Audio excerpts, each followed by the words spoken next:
Japan बढ़ाएगा चीन की परेशानी।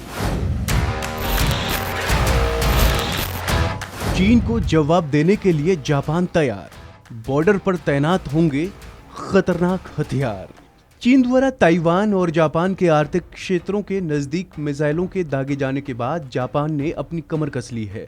खबर है कि चीन से लोहा लेने के लिए अब जापान ने अपनी तैयारी शुरू कर दी है।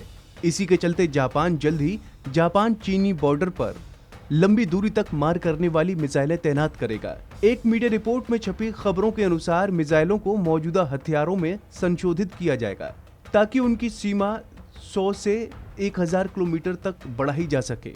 अखबार ने कहा कि जहाजों या विमानों द्वारा लॉन्च किए गए हथियार मुख्य रूप से दक्षिणी नानसे द्वीपों के आसपास तैनात होंगे और उत्तर कोरिया और चीन के तटीय क्षेत्रों तक पहुंचने में सक्षम होंगे।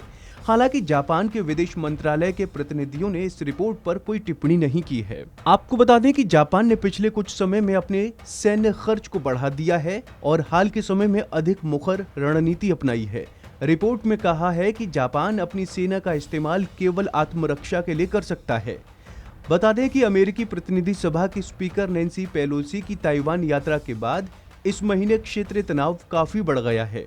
इसी वजह से बीजिंग ने ताइवान के पास और जापान के विशेष आर्थिक क्षेत्र में कई मिसाइलें लॉन्च की, जिसका सभी ने काफी विरोध किया था। गौर हो कि हाल ही में ताइवान के पास युद्धाभ्यास के दौरान चीनी मिसाइल जापान के कुछ शहरों में गिरी थीं।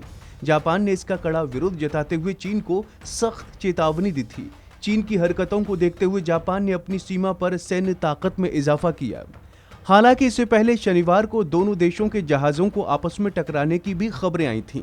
जानकारी के अनुसार दक्षिण पश्चिमी जापान तट के निकट एक जापानी रासायनिक टैंकर जहाज और एक चीनी मालवाहक जहाज की टक्कर हो गई। तटरक्षक बल ने शनिवार को इसकी जानकारी दी।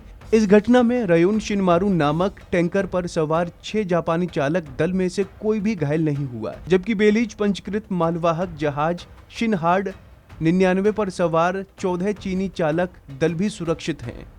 कुशीमोतो तटरक्षक बल के एक अधिकारी के अनुसार शनिवार तड़के हुई इस टक्कर की जांच की जा रही है। उन्होंने बताया कि दोनों जहाजों की टक्कर वाकायामा प्रांत के तट से लगभग 3.5 किलोमीटर दूर हुई थी। अधिकारी ने कहा कि मालवाहक जहाज के इंजन क्षेत्र से तेल का रिसाव होने के कारण जहाज शुरुआत में डूबने लगा था, लेकिन इसे नियंत्रण कर लिया गया। जापानी टैंकर एक अन्य जापानी बंदरगाह से रसायन लेने के लिए कोबे बंदरगाह से निकला था। हालांकि दुर्घटना के समय उसमें कोई रसायन नहीं था। उन्होंने बताया कि गोताखोरों को घटनास्थल पर भेजा जा रहा है और दुर्घटना के असल कारणों का पता लगाने के लिए जीपीएस रिकॉर्ड की तलाशी की जा रही है। तो ऐसी ही तमाम अपडेट्स के लिए आप बने रहिए वन इंडिया हिंदी के साथ।